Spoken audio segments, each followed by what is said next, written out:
Welcome to study bus channel.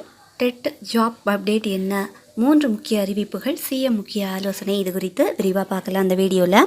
Tamil Nadu அரசின் 2026ஆம் ஆண்டுக்கான budget தாக்கல் செய்யப்பட உள்ள நிலையில் பல்வேறு துறைகளை சேர்ந்த மக்களிடையே எதிர்பார்ப்புகள் அதிகரிச்சிட்ருக்குது.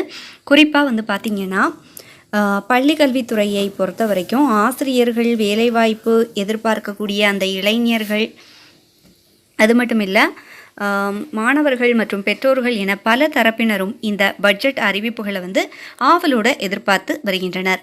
அதாவது வரும் ஆகஸ்ட் 5ஆம் தேதி தமிழக பட்ஜெட் தாக்கல் செய்யப்பட உள்ளதாக தகவல்கள் வெளியாகியிருக்குது. இந்த பட்ஜெட்டில் விவசாயம், தொழில் வளர்ச்சி, வேலைவாய்ப்பு, கல்வி, சுகாதாரம் உள்ளிட்ட பல்வேறு துறைகளுக்கு முக்கிய அறிவிப்புகள் இடம்பெறும் என எதிர்பார்க்கப்படுது. அதாவது அதில் பள்ளி கல்வித்துறைக்கு அதிக முக்கியத்துவம் வழங்கப்படும் என கூறப்படுகிறது.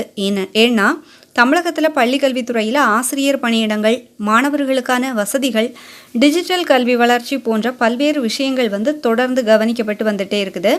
ஃபஸ்ட் பார்த்திங்கன்னா ஆசிரியர் பணி நியமனம் தொடர்பான விஷயம் முக்கியமாக பார்க்கப்படுது. தமிழகத்தில் அரசு பள்ளிகளில் காலியாக உள்ள ஆசிரியர் பணியிடங்களை நிரப்பணும் என்பது நீண்ட காலமாக ஆசிரியர் வேலைவாய்ப்பு எதிர்பார்ப்பாக இருக்குது. அதுதான் ஒரு முக்கிய கோரிக்கையாகவும் இருந்து வருது. இதற்காக காலி பணியிட விவரங்கள், ஆசிரியர் தேவைகள், பாடவாரியான பணியிடங்கள் உள்ளிட்ட தகவல்கள் ஆய்வு செய்யப்பட்டு வருவதாக சொல்லப்படுது. அதாவது காலி பணியிடங்கள் தொடர்பான தெளிவான முடிவு எடுக்கப்பட்டா ஆசிரியர் தேர்வு வாரியம் மூலம் அடுத்த கட்ட நடவடிக்கைகள் வேகமாக நடைபெறதுக்கு வாய்ப்பு இருக்குது. ரெண்டாவது முக்கிய விஷயம் என்னென்னா ஆசிரியர்களின் கோரிக்கைகள், அதாவது ஆசிரியர் தகுதி தேர்வு எனப்படும் டெட் தேர்வு தொடர்பான பல்வேறு கோரிக்கைகள் தொடர்ந்து முன்வைக்கப்பட்டு வந்துட்டுருக்குது. குறிப்பாக டெட் தேர்ச்சி மதிப்பெண், ஆசிரியர் நியமன நடைமுறைகள், தேர்வு முறைகள் தொடர்பாக அரசு என்ன முடிவு எடுக்கப் போகிறது என்பது ஆசிரியர்கள் மத்தியில் ரொம்பவே எதிர்பார்ப்பை ஏற்படுத்தியிருக்குது. இது தொடர்பாக பட்ஜெட்டில் ஏதேனும் அறிவிப்பு வெளியாகுமா என்பதை பலரும் கவனித்து வந்துட்டுருக்காங்க. மூன்றாவது முக்கிய அம்சமாக என்னன்னா ஏற்கனவே அரசு பணியில் உள்ள ஆசிரியர்களுக்கான நலத்திட்ட அறிவிப்புகள் எதிர்பார்க்கப்படுது.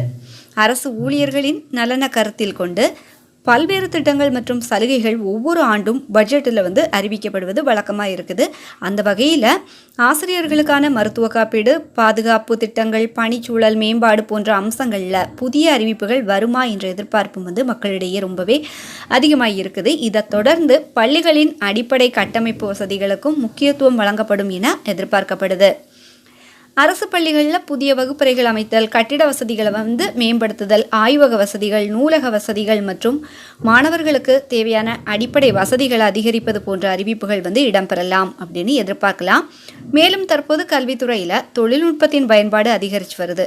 அதாவது ஸ்மார்ட் கிளாஸ், டிஜிட்டல் கற்றல் வசதிகள், தொழில்நுட்பம் சார்ந்த கல்வி முறைகள் போன்றவற்றை மேம்படுத்துவதற்கான நிதி ஒதுக்கீடுகள் குறித்த அறிவிப்புகளும் வெளியாகலாம் என எதிர்பார்க்கப்படுது. தமிழ்நாட்டின் கல்வி தரத்தை மேலும் உயர்த்தும் வகையில் புதிய திட்டங்கள் கொண்டு வரப்படுமா என்பதும் இந்த பட்ஜெட்டில் முக்கியமாக பார்க்கக்கூடிய ஒரு முக்கியமான விஷயமாக இருக்குது.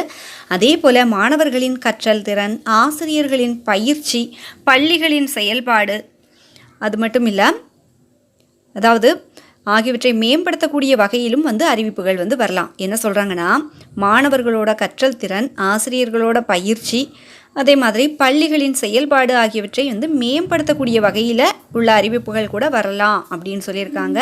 ஆனால் தற்போது வெளியாகி இருக்கக்கூடிய தகவல் அனைத்துமே என்னென்னா எதிர்பார்ப்புகள் மற்றும் ஆலோசனை அடிப்படையிலான தகவல்கள் மட்டும்தான்.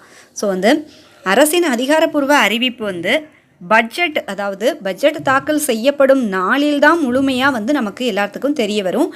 எனவே ஆசிரியர்கள், டெட் தேர்வர்கள், அரசு வேலை எதிர்பார்ப்பவர்கள் அனைவரும் இந்த பட்ஜெட் அறிவிப்புகளை மிகுந்த ஆர்வத்துடன் எதிர்பார்த்து வந்துட்டுருக்காங்க. பள்ளி கல்வித்துறை தொடர்பான புதிய அறிவிப்புகள் வெளியானதும் அதனை உடனடியாக உங்களுக்கு நான் அப்டேட் பண்ணுறேன். இந்த நியூஸ் யூஸ்ஃபுல்லாக இருந்துச்சுன்னா அப்படியே லைக் பண்ணுங்கள், ஷேர் பண்ணுங்கள், மறக்காமல் ஹைப் பண்ணி விடுங்க. அப்போ தான் இந்த நியூஸ் நிறைய பேர்த்துக்கு ரீச் ஆகும். ஸ்டடி பஸ் சேனலில் சப்ஸ்கிரைப் பண்ணி வச்சுக்கோங்க. தேங்க்ஸ் ஃபார் வாட்சிங்.